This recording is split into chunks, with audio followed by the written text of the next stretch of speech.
aun en los lugares más oscuros y más inapropiados para esconderse. Y cuando al fin concluyeron su búsqueda, se encontraron con que eran las únicas personas en el jardín. Con el rostro muy pálido, Isabela dijo entre sollozos: «Se ha ido, Sebastián. No hay la menor duda». «No hay duda, pero ya la encontraré. La encontraré aunque tenga que matar a los que me la han arrebatado».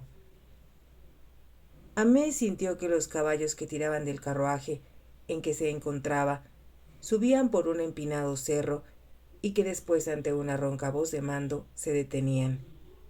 Al principio, había luchado por zafarse de los pliegues de la sofocante capa que la envolvía, pero a causa de ello fue tratada con tanta rudeza que por prudencia y por evitar sufrimientos decidió quedarse quieta. Había caminado tan rápidamente junto al caballero que la condujo lejos de la multitud que poblaba los jardines, que no tuvo tiempo de interrogarlo. Además, su corazón latía angustiado por la ansiedad.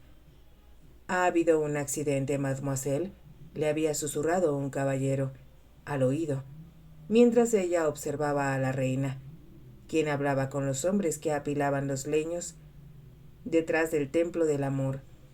«¿Un accidente?», había preguntado, llevándose instintivamente las manos al pecho.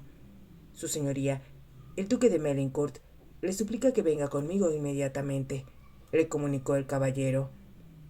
Por un momento, Amé pensó en presentar sus excusas a la reina, pero viendo que se encontraba ocupada, se volvió para acompañar sin más demora al atento desconocido. Era joven, pensó después, y tenía uno de esos rostros poco interesantes e indefinidos que son difíciles de retener en la memoria y que podían pertenecer a una docena de personas. Además, estaba demasiado oscuro para que lo pudiera ver bien. El camino que siguieron daba vuelta a través de espesos arbustos, y era difícil avanzar después de haber dejado atrás las luces de los jardines. Mientras caminaban, Amé había tratado de calmar su ansiedad, diciéndose que no era el duque quien había sufrido un accidente, pues en ese caso no hubiera enviado por ella. Debió haberle pasado algo a Isabela, o tal vez a Hugo. Quienquiera que fuera, se le oprimía el corazón al pensarlo. ¿Qué podía haber ocurrido? Solo deseaba llegar cuanto antes al lado del duque, a fin de ofrecerle su ayuda. Cuando los árboles se espaciaron, pudo ver un camino, una vereda en realidad, pero lo suficientemente ancha para que circulara por ella un carruaje oscuro de aspecto descuidado, tirado por dos famélicos caballos. Amé titubeó por primera vez desde que se separó de los invitados en el jardín. Cruzó una duda por su mente.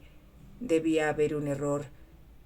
Aquel carruaje desvencijado no podía tener ninguna relación con el duque. Fue entonces cuando le arrojaron la capa encima, con tanta violencia que cayó al suelo. Luchó y trató de gritar, pero su voz se ahogó en el embozo y un momento después sintió que unos fuertes brazos la levantaban y la arrojaban con violencia sobre el asiento del coche. El caballero que la había conducido hasta allí habló de nuevo. «Ya sabes tus instrucciones», le dijo a alguien en voz baja. Se escuchó el chasquido de un látigo. El coche se puso en marcha. Permaneció allí, respirando trabajosamente, con la sensación de angustia que le ocasionaba no solo su inferioridad física, sino la certeza de que ya no era libre. A pesar de todo, no podía creer que aquello fuera obra del cardenal. Los 18 años que pasó en el convento de la Cruz le habían enseñado algo de los métodos de la Iglesia. Sin duda se cometían injusticias y algunas personas podían sufrir daño y quejarse con motivo, pero, en general, la Iglesia era un santuario para los oprimidos y un consuelo para quienes estaban en dificultades. Durante todos los años que Amé vivió con las monjas, le hubiera sido imposible no creer en su santidad, en su dignidad innata. La madre priora podía ser autocrática a veces, pero era una gran dama y una gran aristócrata. Cuando las novicias y monjas se la encontraban en los corredores o recibían sus instrucciones, sabían, sin que nadie se los dijera, de la finura de su carácter y la ascética nobleza de su alma. Le era imposible imaginar, ni por un momento, que la reverenda madre hubiera podido consentir tanta ignominia. También era difícil creer que el cardenal, aunque sugestionado por el conde Cagliostro, pudiera rebajarse a un método tan primitivo como el secuestro para asegurar su retorno al convento. Además, tanta brutalidad era innecesaria. Solo tenía que mandar a sus sacerdotes y, a una orden suya, ella lo seguiría.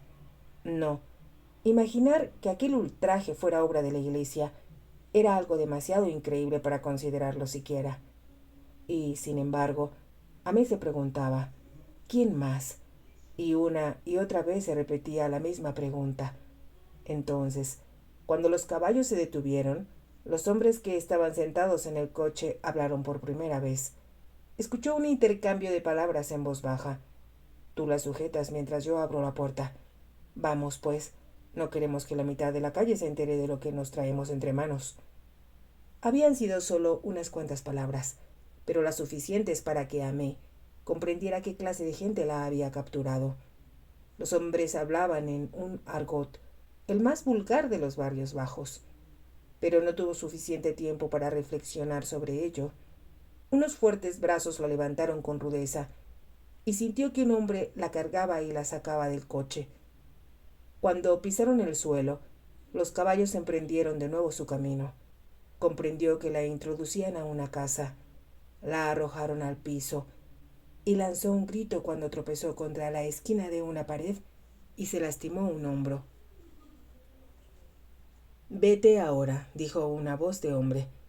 Era el mismo que había abierto la puerta. Dame mi dinero primero. Aquí lo tengo.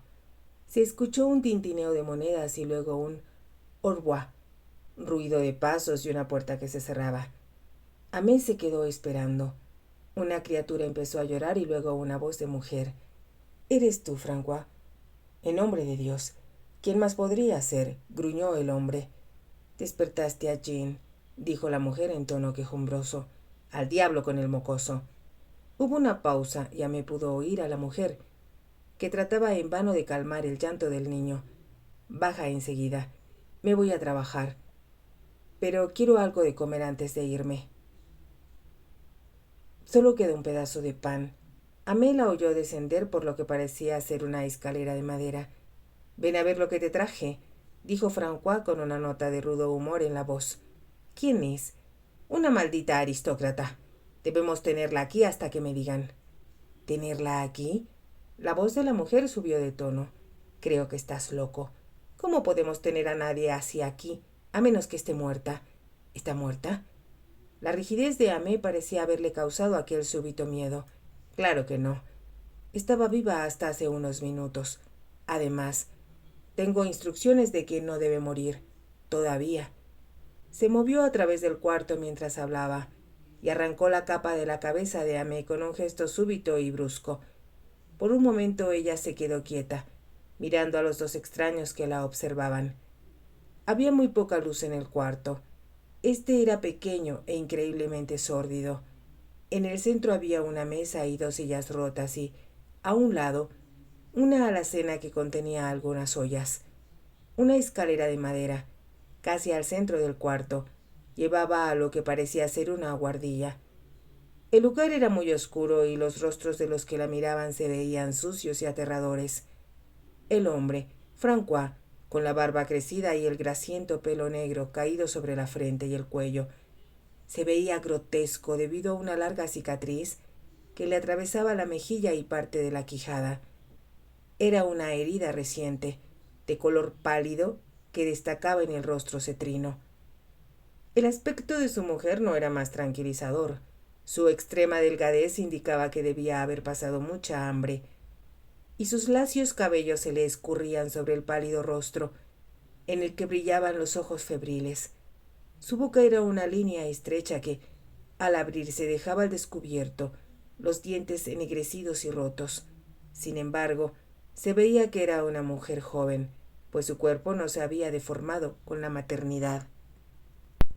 Amé pestañeó ante sus captores y se llevó las manos a la cabeza para arreglarse los cabellos. La mujer gritó de nuevo. «Está viva, te lo dije». ¿Quiénes son ustedes y por qué me han traído aquí? El hombre escupió en el piso por toda respuesta.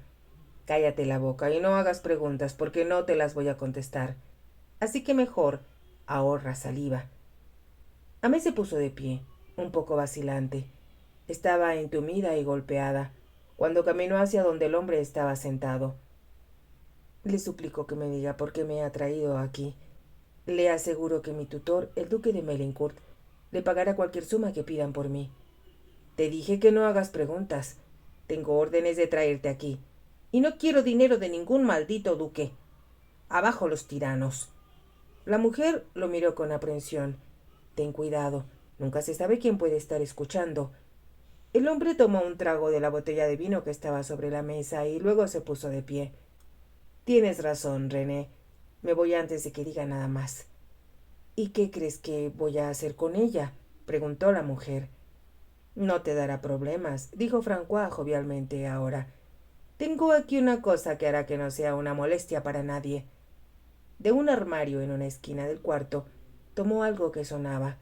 Cuando se volvió hacia Amé, ella se alejó instintivamente de él, retrocediendo cuando él avanzó. Se encontró de espaldas a la pared, sin poder alejarse más. Él se rió de su desamparo y posó los crueles ojos sobre su asustado rostro. Amé miró lo que aquel hombre llevaba a la mano. Era una estaca puntiaguda, unida por una larga cadena a un grillete de acero. El hombre se arrodilló y colocó la estaca en la pared y, con un pedazo de ladrillo que estaba en el suelo, la golpeó hasta que penetró firmemente en la pared. Mientras Amé permanecía encogida junto a él, alargó la mano y le tomó el tobillo. Ella habría gritado si no se hubiera sentido desvanecer al contacto de su nauseabunda mano. El grillete se cerró alrededor de su pierna. Oyó el ruido de la llave al dar vuelta en la cerradura y comprendió que estaba encadenada. No se escapará, René, le dijo riendo a la mujer. Eso está muy bien, pero ¿qué voy a hacer si viene alguno de los vecinos? No los dejes entrar. Sabes cuáles son nuestras órdenes. Debemos obedecer sin preguntar. ¿Y qué le voy a dar de comer si no hay nada en la casa y no me das dinero desde el viernes? Darle de comer, que se muera de hambre. Nuestras órdenes son tenerla aquí hasta que nos digan qué hacer con ella. Francois tomó su gorra de la percha, poniéndosela de lado en la cabeza y abrió la puerta. De muy buen humor le dijo adiós a su esposa y se alejó silbando. Entonces Amé sintió que las piernas no podían sostenerla más. Muy despacio se deslizó hasta el suelo. Quedándose allí agachada y sintiendo que iba a desmayarse, cerró los ojos. Cuando los abrió, la mujer estaba todavía observándola. ¿Fue a una fiesta anoche?, preguntó al fin curiosa, y su voz ya no era tan hostil. Sí, a los jardines del Trianon. ¿A la fiesta de la reina? Sí, fue la fiesta de la reina. La mujer escupió con violencia, como lo había hecho su marido. La reina.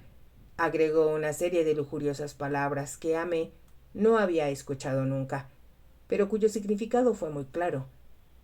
Era inútil protestar, por lo que Amé no contestó, y la mujer se tornó nuevamente hostil y miró a Amé con el ceño fruncido.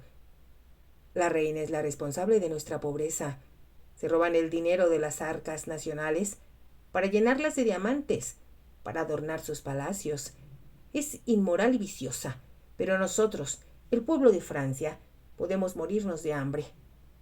La reina no es inmoral ni viciosa, dijo Amé, no porque creyera que lograría algo, sino porque sentía que debía contestar esas acusaciones.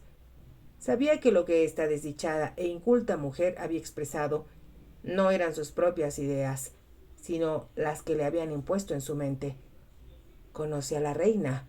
¿Ha hablado con ella?, preguntó la mujer. Sí, hablé con su majestad anoche, y le aseguro que no es el monstruo que usted dice. ¿Quién le contó esas cosas? Todo el mundo sabe lo que es ella. Pregúntele a cualquiera en París. No a los malditos aristócratas, por supuesto, quienes enriquecen a nuestras costillas. Igual que la reina. Pregúntele a la verdadera gente de París, a los hombres que trabajan como mi marido, a las mujeres esclavizadas como yo. Ellos le dirán quién tiene la culpa de todas nuestras miserias. Amé iba a contestar, pero en ese momento los chillidos de la criatura se hicieron tan ensordecedores que su madre no pudo ignorarlos por más tiempo. Subiendo la escalera rápidamente, desapareció en la oscuridad. Mirando a su alrededor con el corazón oprimido, Amé se dio cuenta de que ya amanecía. Llegaba un nuevo día y su luz penetraba a través de las sucias ventanas, haciendo parecer la habitación más desolada. Sentada en el suelo, atada a la cadena con la que François la había aprisionado, vio a una rata correr desde un rincón del cuarto hacia la mesa, en busca de unos mendrugos. Lanzó un grito y la rata desapareció en un agujero de la chimenea. La mujer oyó y un momento después bajó la escalera con el niño en brazos. Es inútil gritar pidiendo ayuda. Nadie la oirá. Pero si hace mucho ruido, François le tapará la boca cuando regrese. No gritaba para pedir ayuda. Una rata me asustó. Salió de un agujero allí, dijo, señalando a la chimenea. No hay que preocuparse. Hay cientos de ellas. Una mordió a Jean la otra noche. Tal vez por eso tiene fiebre. La mujer meció al niño en sus brazos y por primera vez apareció una expresión dulce en su rostro. Jean era una criatura fea, pensó Amé, según pudo apreciar, pero ello se debía a que tenía el rostro hundido y anormalmente delgado. ¿Cuánto tiempo lleva enfermo? 4 días. No quiere comer y no hace más que llorar. ¿Qué edad tiene? Cumplió 1 año el mes pasado. Amé pensó que era muy pequeño para su edad. Había ayudado a cuidar niños en la enfermería del convento y recordaba que los de 1 año estaban más grandes que el pequeño Jean. El niño seguía llorando. Creo que tiene hambre. Quisiera salir a comprarle leche, pero ¿cómo hacerlo si tengo que quedarme aquí para cuidarla? Vertió un poco de vino en un vaso, mojó un pedazo de pan y se lo puso en la boca al niño. Él se atragantó y lo escupió. Démelo, yo lo cuidaré mientras va por la leche. ¿Cómo no? Ya me sé ese cuento. Tan pronto vuelva a la espalda se escapará. Y en buen lío me veré con François cuando regrese. ¿Cómo podría escapar? Su esposo se ha llevado la llave de la cadena. Además, si de verdad quiere ir a buscar leche para el niño, le doy mi palabra de honor que no trataré de escapar. La mujer la miró con sospecha, pero la limpia mirada de Amé la convenció de que no tenía nada que temer al aceptar la palabra de aquella aristócrata, por mucho que la despreciara. Está bien, pero si trata de escapar, François la matará cuando la encuentre, lo que ocurrirá sin remedio. Se lo he prometido. Me sentaré aquí tranquila hasta que regrese. Ponga a Jean junto a mí en su cuna, si quiere. René puso al niño en la cuna. Estaba hecha de tosca madera sin pulir, pero tenía un balancín y hubiera sido una cuna adecuada para el niño si los cobertores se hubieran lavado alguna vez. Mojados y malolientes. No era de extrañarse que la criatura llorara al acostarse sobre ellos. René, sin embargo, no prestó atención a sus protestas. Lo puede mecer si quiere, pero mejor no lo cargue. Puede que a usted no le guste. Obedientemente, Amé estiró la mano y empezó a mecer la cuna de un lado a otro. René se puso un chal oscuro sobre la cabeza. No me tardo. Voy a cerrar la puerta con llave para que no se le ocurra ninguna triquiñuela. La mujer cerró la puerta tras ella antes que Amé pudiera replicar, pero no se oyó el sonido de una llave, por lo que dedujo que la puerta no tenía cerradura. La criatura seguía llorando. Después de unos minutos, Amé lo tomó en sus brazos y envolviéndolo en una maltratada cobija lo meció. Pesaba muy poco. Era solo huesos y pellejos. Se veía tan desamparado, con sus manitas de venas azules agitándose en el aire, que inspiraba compasión. No era culpa del niño que sus padres fueran sucios y analfabetos. Meciéndolo contra su pecho, Amé pensó en el convento, en los largos corredores que olían a limpio, en los suelos tan pulidos que uno podía contemplar en ellos su imagen. La comida era sencilla, pero siempre agradable, y recordó que de niña corría ansiosa hacia el comedor, saboreando anticipadamente la comida, pues su apetito era voraz. Siempre había sido una persona saludable. Qué afortunada había sido en muchos sentidos. Aunque no había conocido el amor de sus padres, Tuvo el cariño de 100 madres en su lugar, que la consintieron y mimaron desde que era pequeña. Tal vez por primera vez en su vida, Amé se dio cuenta de que existían cosas peores que ser huérfana. Aquí estaba el pequeño Jen, por ejemplo, hambriento y con frío, mientras sus padres se nutrían de odio, achacándole todos sus males a la reina, sin ver que ellos mismos eran responsables de la mayoría de sus penas. ¿Sería en verdad posible que algún día los hombres y mujeres como François y René fueran educados para mejorar sus condiciones de vida, para que aprendieran, por lo menos, la limpieza que debía haber en sus hogares? Amé se sintió de pronto muy joven y desamparada. Se preguntó qué sabía ella del mundo. Los lugares donde había vivido eran tan diferentes de este. Pensó en la hermosa mansión en París, a donde el duque la había llevado, en las grandes habitaciones con sus arañas de cristal, en las suaves y espesas alfombras, en la cama con colgaduras de brocado donde dormía. Pensó en el baño con sus llaves doradas, en los jardines llenos de flores y en la biblioteca inundada de luz donde Hugo trabajaba. Todo era tan lujoso, tan hermoso, que llegó a pensar que el mundo fuera del convento era así. Y ahora estaba viendo algo muy diferente, algo que la hacía llorar de lástima. Mi pobre pequeño, le murmuró al pequeño Jen. Tal vez porque se sentía cómodo y tibio en sus brazos, el niño cesó de llorar. Amé y el niño estaban dormidos cuando René abrió la puerta, unos 20 minutos después. Por un momento se les quedó mirando.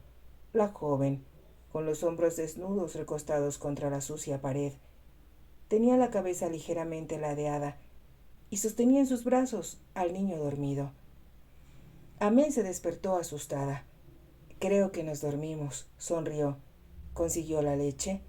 1/4 de litro, replicó René sacando una botella de debajo de su chal. Y muy mala. Dicen que el ganado está débil porque no tuvieron ni grano ni heno el invierno pasado. Un hombre estaba diciendo en el mercado que la reina lo envió todo a Austria para su propia gente. Estoy segura de que eso no es cierto. ¿Quién era ese hombre? Oh, solo un hombre. Trabaja en el Palais Royal. Un sirviente del duque de Chartres. Entonces puede estar segura de que todo lo que diga es mentira. El duque de Chartres es un gran hombre. Hay quien dice que él será rey de Francia, y cuando ello ocurra, habrá grandes cambios, puede estar segura. Solo estoy segura de una cosa. El duque es un hombre malvado. Lo sé porque lo conozco.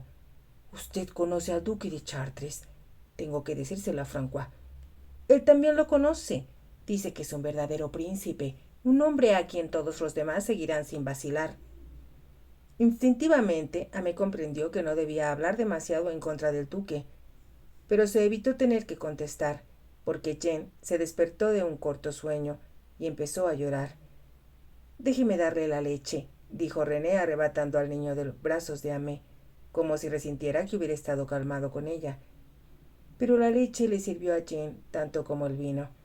René comenzó a llorar. Está enfermo, sollozó. Se ve que está enfermo. Oh, mi bebé, ¿qué haré si te mueres? Está débil y desnutrido, pero se pondrá bien si se le atiende. Conozco un poco de medicinas, porque algunas veces ayudé al boticario del convento donde me crié.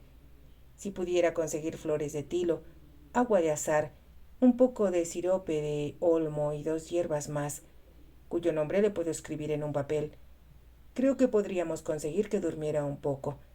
Y después debe darle un caldo nutritivo, no esa leche fría que no le gusta. René escuchó a Amé por un momento y luego se mostró angustiada. Madre santa, ¿y en dónde cree que voy a conseguir esas cosas? Las medicinas cuestan dinero, y en cuanto al caldo, tiene que arreglárselas con lo que tenemos, y ahora no hay más que pan. Amé pensó rápidamente. Recordó las hebillas de sus zapatos. No eran de diamantes como las del duque, pero estaban hechas de cristal español y habían costado varios luises. Inclinándose, la zafó de sus zapatos. Tome estas hebillas. Alguien le dará dinero por ellas, suficiente para comprar las medicinas, y tal vez un pollo para el caldo. ¿Quiere decir? Preguntó René incrédula, cuando alargaba la mano hacia las hebillas. La retiró de pronto. ¿Y qué dirá François? Si alguien debe tenerlas, es él. François no necesita saberlo. Además, son para el pequeño Jean, que está enfermo. Le podrían salvar la vida, murmuró René como si hablara con su conciencia, y luego apresuradamente, como si temiera que Amé cambiara de parecer, le arrebató las hebillas. Deme un pedazo de papel y le escribiré el nombre de las hierbas. Amé vio con sorpresa que el pedazo de papel que René cogió de la alacena era una sátira sobre la reina, vulgar y desagradable. Estaba dibujada con astucia e impresa con colores burdos. Era evidente que estaba redactada para ser leída, aunque fuera por curiosidad. ¿De dónde vino este papel? A François le pagan por repartirlos. Amé no comentó nada de momento. Volteó la sátira al revés para escribir el nombre de las hierbas en la parte de atrás. René le trajo un pedazo de carbón de la chimenea. ¿De modo que François trabaja para el duque de Chartres?, preguntó Amé, en tono despreocupado cuando terminó de escribir. No siempre, por mala suerte. Algunas veces recibe órdenes del Palais Royal y le dan una buena recompensa por sus servicios, pero es solo uno entre muchos. Amé le entregó el papel. Asegúrese de decirle al boticario que ponga las hierbas en 2 bolsas diferentes. René tomó el papel con nerviosismo y le dio vueltas varias veces. Era evidente que no sabía leer. Apretando las hebillas en la mano, salió a toda prisa de la casa. Cuando se hubo marchado, Amé se quedó escuchando el llanto del niño, meciéndolo, mientras trataba de calmarlo. El cerebro de Amé estaba trabajando con la información que había recibido. Así que era el duque de Chartres quien la había hecho secuestrar. Debió suponer que haría una cosa así, en venganza por la forma en que el duque había demostrado la superioridad de su intelecto, sobrepasando en astucia. Era un hombre peligroso como enemigo, pues era evidente que su rencor no conocía límites. Pensó en la sátira que acababa de leer y sintió náuseas. Un hombre que podía rebajarse a tal perfidia contra la reina. No se detenía ante nada. En aquel momento, Amé se sintió invadida por un terror indecible. ¿Qué le depararía el destino? Deseó que el duque estuviera a su lado, con un anhelo que parecía abrazarla. Recordó su fuerza y su valentía cuando se enfrentó a Hermann Glover. Recordó cómo escaparon del castillo y cómo engañó en la posada a los sacerdotes que la buscaban. Siempre había estado a su lado para protegerla, menos ahora. Ahora estaba sola, sin él. Se cubría el rostro con las manos. ¿Qué le depararía el futuro? No podía creer que no hubiera una forma de escapar, o que el duque no viniera a salvarla. Recordó las palabras que el conde Axel de Fersen había pronunciado la noche anterior. Fe, amor y esperanza, estos 3 unidos para siempre. Los 3 se encontraban en su corazón, su fe en Dios, su amor por el duque y su esperanza de felicidad. ¿Cómo podía fallarle ahora? Se preguntó si todo esto no sería un castigo por haberse escapado del convento, por haber desobedecido las órdenes del cardenal. Al ocurrírsele ese pensamiento, comprendió que, a pesar de lo que pudiera ocurrirle, estaría agradecida por el resto de su vida, por haberse encontrado con el duque y haber conocido el amor. Era un amor puro y santo, concebido con abnegación y desinterés.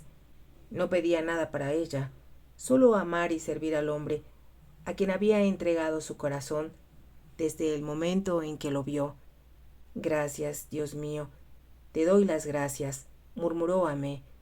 Mientras oraba, su alma se sumergió en el éxtasis de la concentración perfecta, la esencia de la oración. Regresó a la realidad cuando oyó entrar a René corriendo, sonrosadas ahora las pálidas mejillas y los oscuros ojos brillantes de excitación. 200 francos. Me dieron 200 francos por las hebillas. Me alegro mucho, replicó Amé. ¿Consiguió las medicinas? Sí, las conseguí, todas, y también un pollo. El hombre me lo dio barato porque no estaba muy gordo. Qué bueno. Póngalo a cocer y traiga aquí las medicinas para que las mezcle. Quiero agua caliente y 2 o 3 tazones. Fue una tarea larga y laboriosa lograr que René entendiera que los tazones tenían que estar limpios, y el agua hirviendo a borbotones. Al fin Amé logró darle a ella misma la mezcla al pequeño Jen. Endulzaron la medicina con agua de azahar, y el niño la tomó vorazmente, dejando de llorar desde que la primera gota tocó sus labios. «Mire, le gusta», exclamó René encantada. Nunca había tomado un alimento así. No es alimento.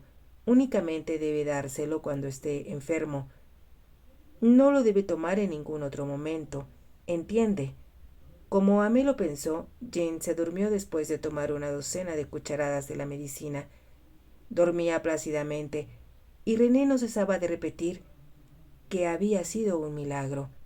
Cuando despierte, tomará el caldo, dijo Amé, y trató de enseñarle a René cómo cocinar debidamente el pollo.